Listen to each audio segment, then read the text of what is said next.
بسم الله الرحمن الرحيم لا حول ولا قوة إلا بالله العلي العظيم الحمد لله رب العالمين وصلى الله على سيدنا محمد وآله الطيبين الطاهرين اللهم أخرجني من ظلمات الوهم وأكرمني بنور الفهم اللهم افتح علينا أبواب رحمتك وانشر علينا خزائن علومك برحمتك يا أرحم الراحمين. Alhamdulillah, we start the second section of the book المرحلة الثانية في انقسام الوجود إلى خارجي وذهني. This section is about a classification of existence which is very much related to the issue of knowledge.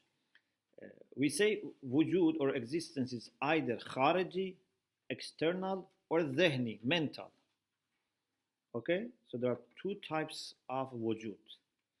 Of course, this is just by comparison. Otherwise, we will tell you later that wujud has to be khariji. Wujud is always external. But just for the sake of comparison right now, we say there are two types of wujud, khariji and dhihni. Okay. Al-Faslul Awwal. So the first chapter in second section. في الوجود الخارجي والوجود الذهني. It's about external existence and mental existence. المشهور بين الحكماء. What is famous among philosophers is this, that mahiyat, qualities, can have one of the two types of existence. Okay, so for example, apple is mahiyya. Apple sometimes exists outside, in the real world, in external world. Then that's the apple that you can smell, you can taste, you can touch. Yeah, it has all the characteristics of apple. But also apple in your mind. For example, you say, I love apple. So there is an apple in your mind that you are thinking about it. I love apple, the concept of apple. Yeah? But that apple, although it is apple, but has no characteristics of apple, has no smell, no taste, no fragrance, you cannot touch it. It doesn't occupy any space. It doesn't have any weight. Do you understand? So it is apple, but without external existence. It's just in the mind and therefore has no impact. So, al-mashhur bayn al-hukama. What is famous among philosophers is anna lil-mahiyat wara al-wujud al-khariji. Beyond external existence, wujudan akhar. After one line, I come back to the sentence in between. Al-mashhur bayna al-hukama anna lil-mahiyat wara al-wujud al-khariji wujudan akhar.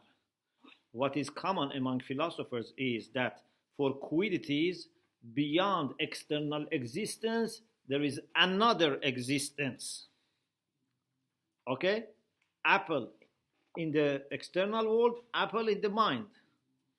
When it is in wujud khariji, external being, هو الوجود الذي تترتب عليها فيه الآثار المطلوبة منها. Wujud khariji is that type of existence in which all the athar, all the effects which are expected from this mahiyat would be there. What do you expect from an apple? Or when you think of ice, if ice is in the external world, it's cold, yeah, it's wet. So anything that you expect from this mahiyya as effects are there when it is in wujud khariji, in the real world. But we have another wujud for this apple or this ice لا تترتب عليها فيه الآثار. No effect would be coming. It doesn't bring any effect. يسمى وجودا ذهنيا. This is called mental existence. So, as an example, الإنسان الموجود في الخارج. Thank you very much. الإنسان الموجود في الخارج. The human being that exists outside. Outside doesn't mean outside the room. Means outside the mind, means in the real world. The human being which exists in reality, قائم لا في موضوع. It is there. قائم here doesn't mean stands. Means exists. Without being in subject. In other words, he wants to say it is Jawhar. Because Jawhar, substance, is what doesn't need any subject. Yeah? Like you have plaster and you have white. White is aras, but plaster is mawdu, doesn't need another mawzu. It's Jawhar. So, الإنسان الموجود في الخارج قائم لا في موضوع بما أنه جوهر, because it is a substance. Also, we can imagine in it and suppose in it 3 dimensions. أبعاد ثلاثة. It has height, width, length. Why? Because it is jism. Because human being is جوهر جسم نام حساس متحرك بالإرادة ناطق. Yeah, this is حيوان ناطق. Can you repeat? If you analyze human being, جوهر جسم نام حساس متحرك بالإرادة ناطق. This is insan. So all these qualities are there for human being when it is outside. يصح أن يفرض في أبعاد ثلاثة. We can imagine 3 dimensions because it is jism, a physical object. وبما أنه نبات is nabat. Nabat here means living being, not only vegetables. Nabat means living being. Growing. حيوان, animal. إنسان ذو نفس نباتية وحيوانية وناطقة is a human being that has 3 types of souls. We have vegetative soul, animal soul, human soul. In human beings we have 3 of them together. In animals we have only 2, vegetative soul and animal soul. In plants we have only vegetative soul. ويظهر معه آثار هذه الأجناس والفصول وخواصها. When human being exists with وجود خارجي, all the effects of being جوهر, being nami, being حساس, being متحرك, all of these effects come. But الإنسان الموجود في الذهن, the human being which is in our mind, المعلوم لنا, which is known to us, إنسان ذاتا, it's a human being, because you are thinking about human being, you are talking about human being, yeah? But although it's a human being, although by definition it has the mahi of human being, but it doesn't have any effect, it doesn't have any, shape or weight of a human being, because it is just image of human being. Yeah? So, al-insan al-mawjudu fi dhin, the human being which exists in the mind. Al-ma'lumu lana, which is known to us. Because I told you before in philosophy course that whenever we know something, it is by using, in ilm husuli of course, by using those concepts. So philosophers say, al-ma'lumu bil-dhat this is image. Al-ma'lumu bil-araz is the external reality. Even when I am looking at you, I don't see you directly. I have an image of you in my mind that corresponds to you. So what is known to me primarily is that surah in my mind, but then through that I can understand you. It's like I have a mirror, I look at the mirror and see you. I cannot see you directly. Al-ma'lumu bil-dhat. So al-ma'lumu bil-dhat is as-suratu dhihniya, the mental image. Okay?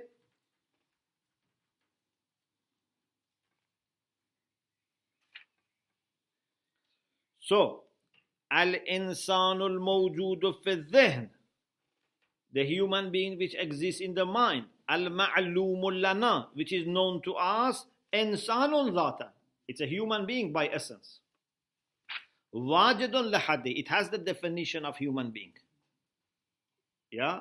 Otherwise, how could you talk about human being? How could you study human beings?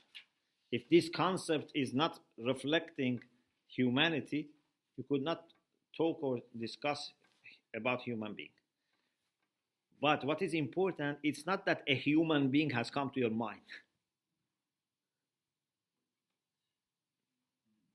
When you say al-insanu kaza wa kaza, this is insan that you are talking, you are thinking, but this insan is not a real insan. Because real insan comes with wujud khariji. This is a mental insan. This is the same mahiyya, the same definition, but with wujud dhihni. Actually, this is one of the arguments for asalat wujud. You remember one of the arguments for asalat wujud was that mahiyya sometimes it's with effects, sometimes without effects. If it is with wujud, has effect. If it is in mind, it's without effect.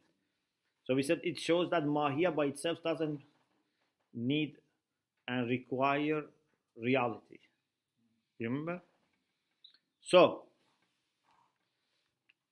al-insanu al-mawjudu fi dhihn, al-ma'lumu lana, insanun dhatan, wajidun lahaddi. It has the definition of human being. غير أنه لا يترتب عليه شيء من تلك الآثار الخارجية. But none of those external effects would belong to it, would depend on it, would follow it. It doesn't have any dimension, it doesn't have any weight, it doesn't have hayat, it doesn't have power, it doesn't have knowledge. Yeah, because it is in the mind. Okay. Now we enter into very important discussion about knowledge. How we come to know something, what happens in our mind. ذهب بعضهم, some of the philosophers have maintained this idea that أن المعلوم لنا, what is known to us, which is called موجود الذهني, the mental being, is شبح الماهية لا نفسها, is not the mahiyya itself, it's shabah. You know shabah? When you see something from distance, you have a vague picture of it. It's called shabah. Yeah? So you cannot completely distinguish. Sometimes even from distance we see something, we don't know it's a human being, it's an animal, it's a shabah. Or we know it's a human being, but which human being we don't know. It's very vague. Some people have said we cannot have mahiyya in the mind. What we have is a shabah, a vague picture. No, not like mirage. Like a picture that you see from distance. It's possible to be interpreted in different ways. It's very vague, yes.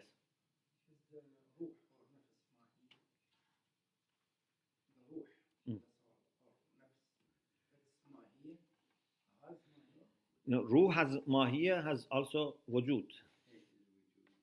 Ruh has also wujud. What about the ruh knowledge in our mind?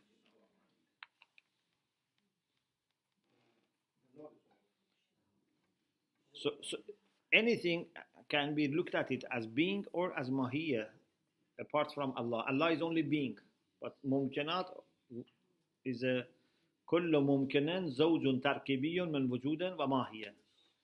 We are all both wujud and mahiyya. Yes. This Shabah.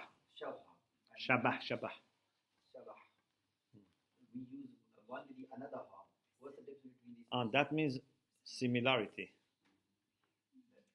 With ha is similarity. Shabah with ha means a vague picture. Or like sometimes a ghost. Sometimes in Farsi we have alam ashbah. Ashbah. Oh, Amir Mumi said Ashbah Rijal. Is that No, the same? that's another one. That's similar. That's Shabah with ha. Shabaha from Shabah. Yes. So some people have said, not great philosophers, but some. They said, what is known to us, which we call it mawjud al-dhahni, mental being, is shabahul mahiyya, la nafsuha. It's a vague image of mahiyya, not mahiyya itself. What they mean by this, al-muradu bihi, aradun, وكيف قائم بالنفس. What is known to us is not insan as such. It's a surah zihniya. So it's an accident, it's araz, which is قائم بالنفس, is a kayf, which is a quality and depends on our nafs. Because you know, kayf has different types. We have kayf nafsani, we have kayf mahsus. Kayf mahsus, like color. Kayf mahsus, like sweetness or being salty or sour. These are kayf. But kayf nafsani means something which is a quality for the soul. Like you are happy or sad. This is kayf nafsani. Like knowledge, according to many, is kayf nafsani. So this surah of insan, mental image of insan, is aradun, is an accident. Kayfun, it's a quality, because araz has 9 types. This is quality. Qa'imun bin nafs, which depends on our soul. Yubayinul ma'lum al-khariji, but it is different from the external thing that we know, fi zatihi. Because the external thing is what? The external thing, if it is a human being, it's Johar. Suratul insan fi dhihnina aradu. Kayfun. Nafsaniyo. But insan is not araz, insan is Johar. Is it clear?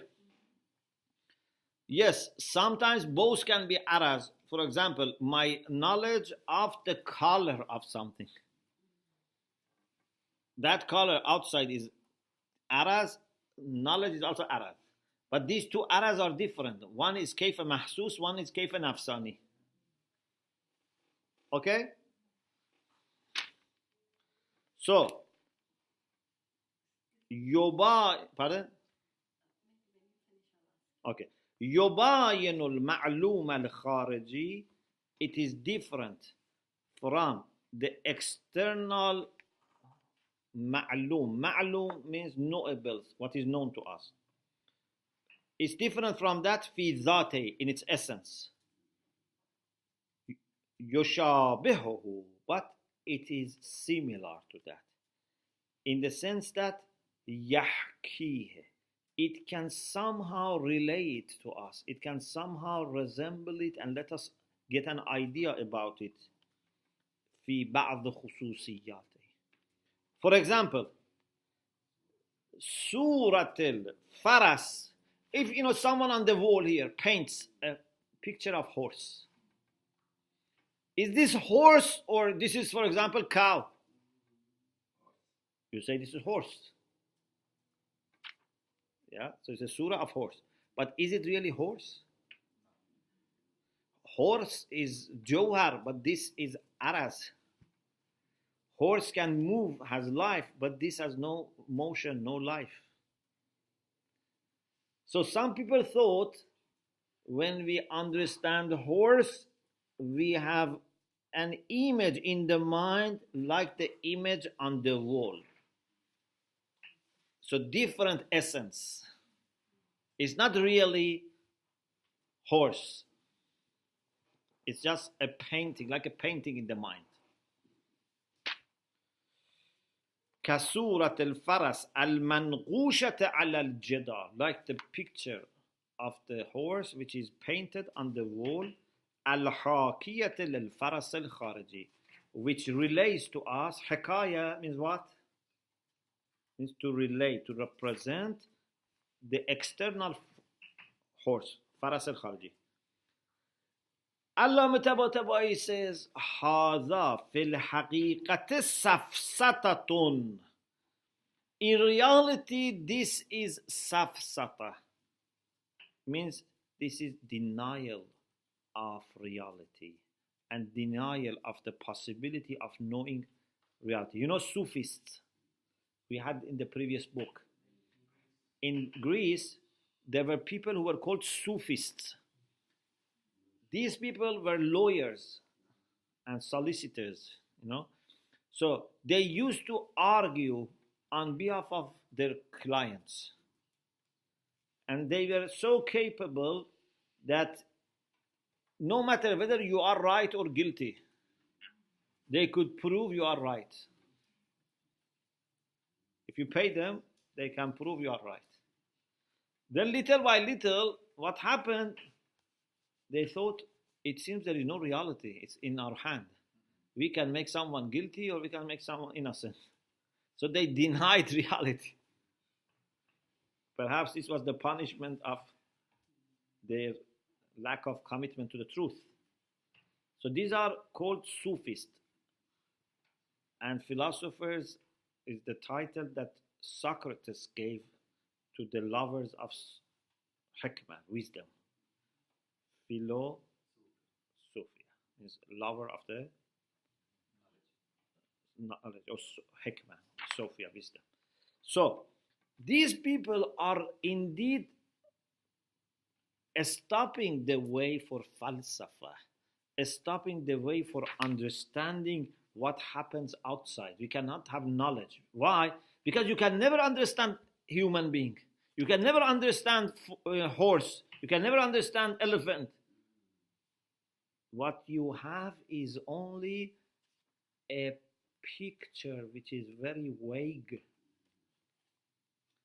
But the reality is we understand human being with all the details that we study in anthropology, in biology, in physiology.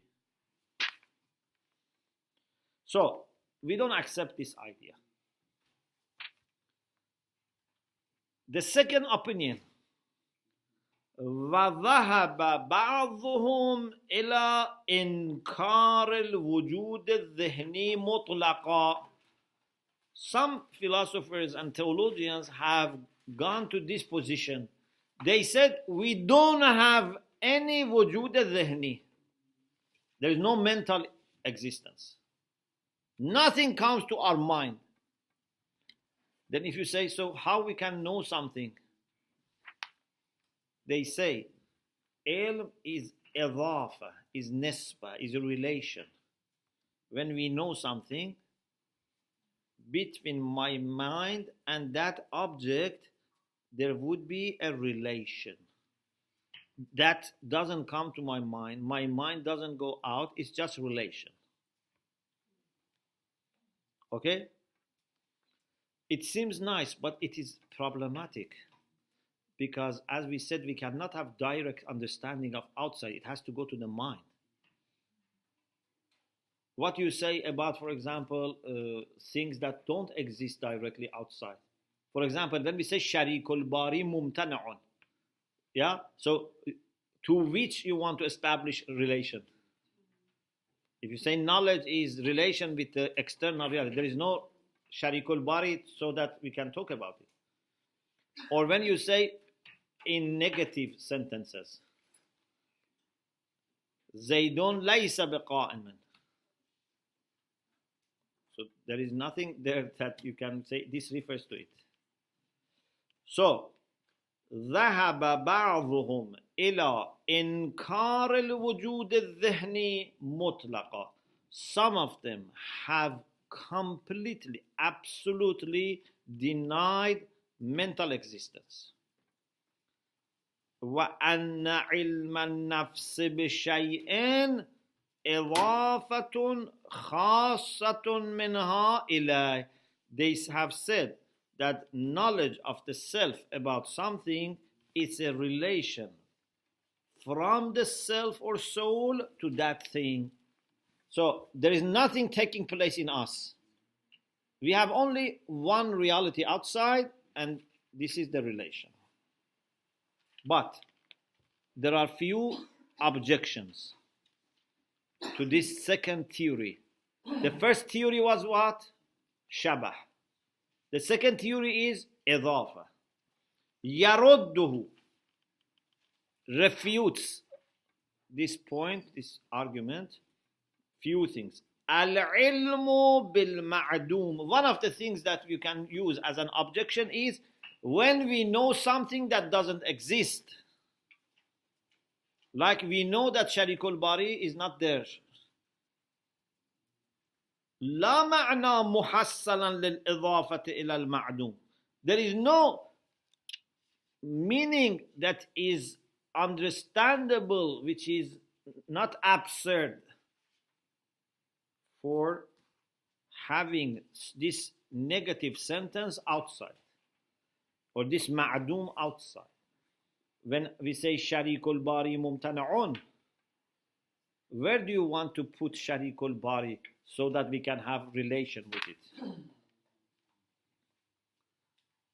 Now we go to the third argument, which is famous among philosophers, and that is to say we have wujud al-dhihni. واحتج المشهور على ما ذهبوا إليه من الوجود الذهني بوجوه. Those who are mashhur and they believe in wujud al-dhihni, they have argued for this idea that they have chosen بوجوه in different ways. One of the things that they have mentioned is this: أننا نحكم على المعدومات بأحكام إيجابية.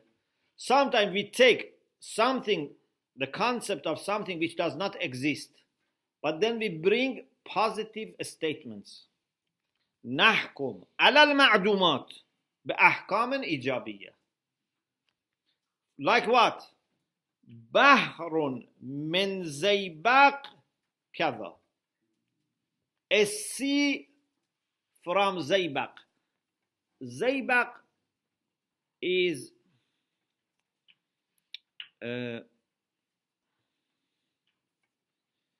what do you say, the chemical which they use on back of the glass to make it window?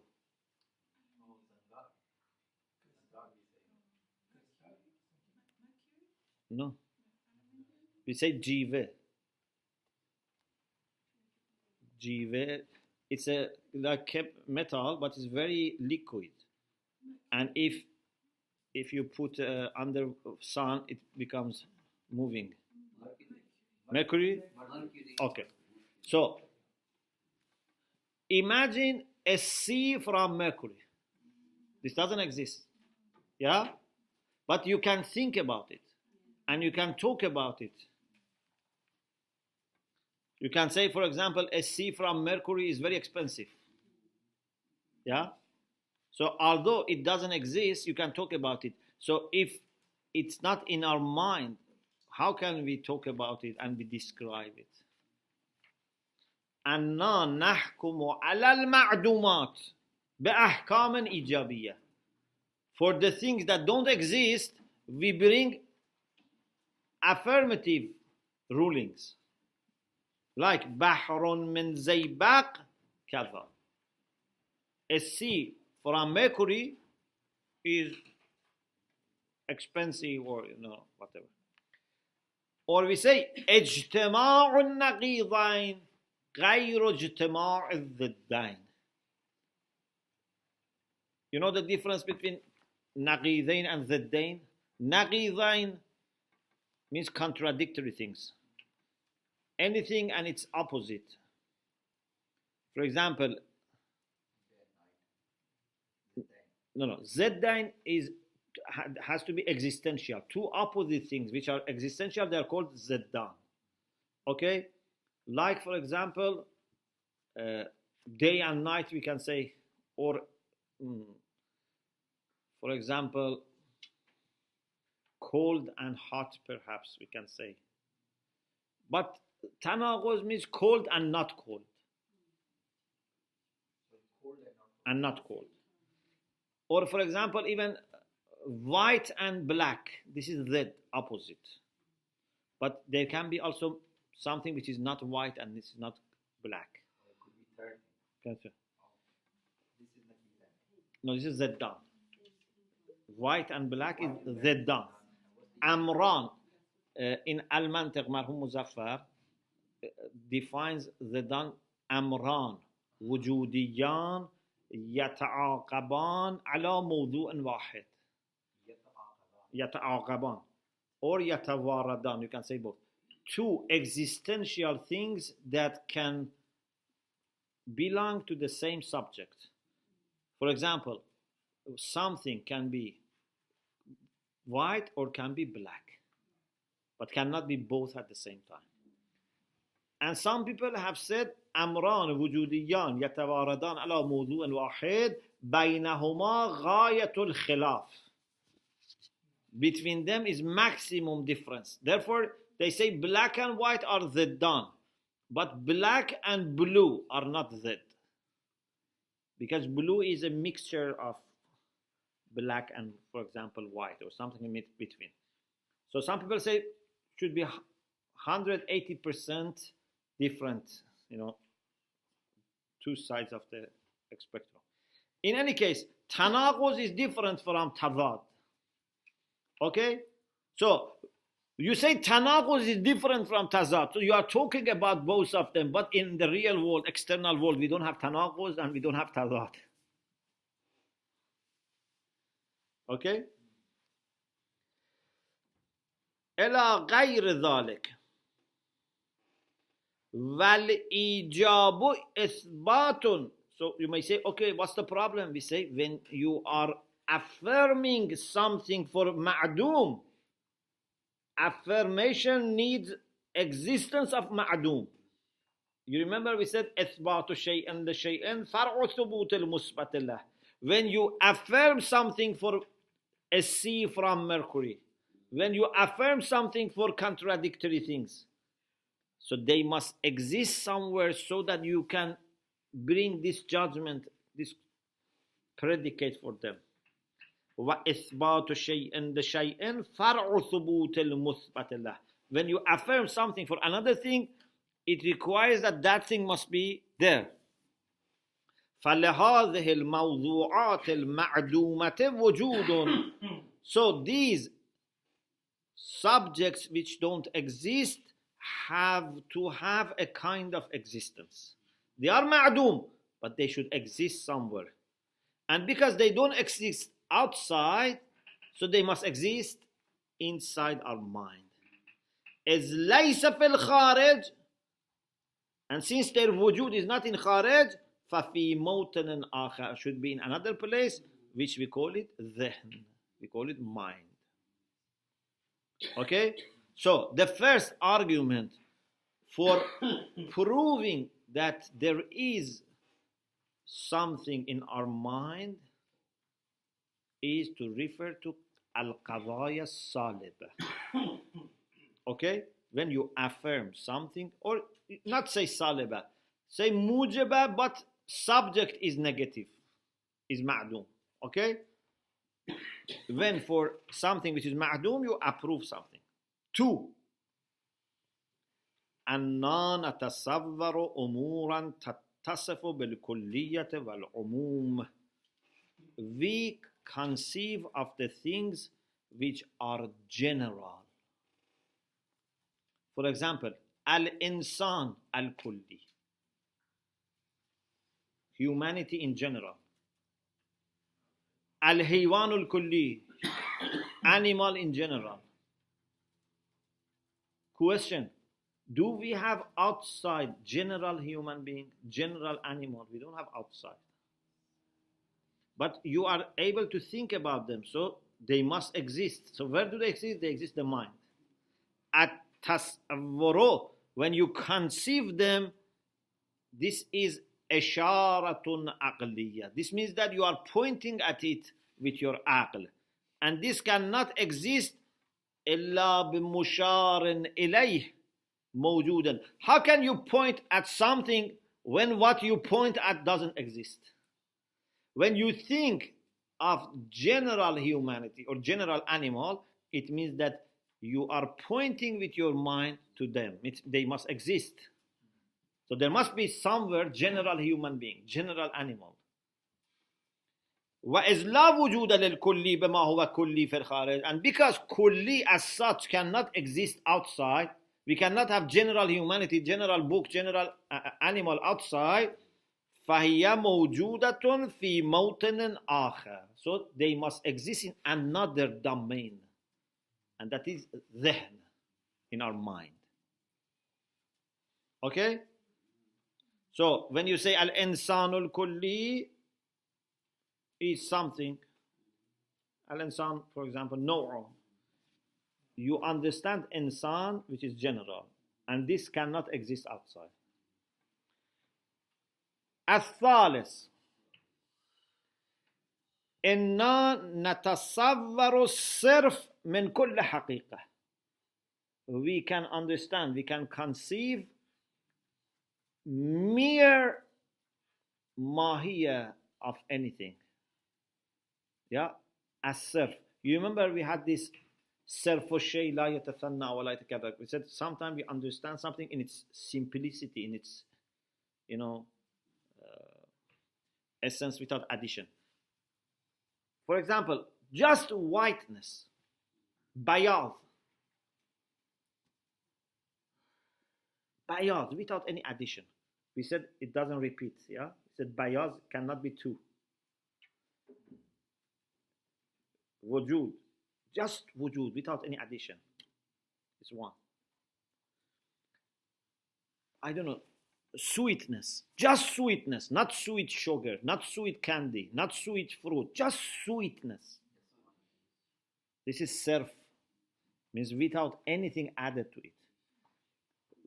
Do we have in the external world just sweetness or just humanity, just whiteness, just ice, just paper, without any addition, without any particularities? No. But we can think about them and conceive them. So it means that we have wujud al-dhihni. أننا نتصور الصرف من كل حقيقة. We can conceive surf means the simple form, the mere concept of any reality, and that is the reality when anything that makes it multiple by attachment is left. How can you make white multiple? By adding to it. So what material, what size, what shape, where? Yeah, there are lots of things that can make white many and plenty. Or humanity. How humanity becomes many? If you add to humanity gender, color, age, shape, weight, this space, time becomes many. Otherwise, if you just focus your mind on humanity, it's 1. Okay? So, الصرف من كل حقيقة is that حقيقة without any addition. كالبياض المتصور بحذف جميع الشوائب الأجنبية. Suppose you imagine, you conceive whiteness without any attachment, any addition. This reality in this mere form غير موجودة في الخارج. الحقيقة بهذا الوصف غير موجودة في الخارج. Reality in this way is not existing outside. فهي موجودة في موطن آخر. So if it doesn't exist outside and we conceive, so it must exist somewhere. Where is there that it exists? الذهن. نسميه الذهن. Okay. So, Alhamdulillah, we established that we can have two types of existence for Mahiyya. Mahiyya sometimes exists in the real world, external world, and it has all the effects. Real apple, taste, weight, shape, touch, everything. Real ice, real fire, real human being. But the same thing. So when I'm talking about apple, I'm talking about apple, not about something else. The same thing, but can be also in my mind without having any effects. So philosopher says, apple can exist with external wujud or mental wujud. What is common between them is mahiyya. It's the same apple. What is different? It's one has wujud khariji, external existence, therefore it's real. The other one is zihni, it has no impact, no effect. Some people try to deny this, but we say you cannot deny this. Because if you say we don't have the same apple in mind, it's just painting, we say then it means that we can never know apple. We can never talk about apple. But we know that we can talk about apple. We can describe apple. Humanity has developed so many sciences about the real world. So it means that we have access to them. So you cannot say it's shabah. You cannot say whenever we talk about horse, it's not horse. No, we talk about horse, real horse. You cannot also say it's direct. Mind has a relation with the external object directly. This is also wrong because there are many things that are not there that you can have direct relation, like ma'dumat, like tanaquz, like tadad, or kulli, or surf al-haqiqa. These don't exist outside. So there is something in our mind and there is something outside. They match, they correspond.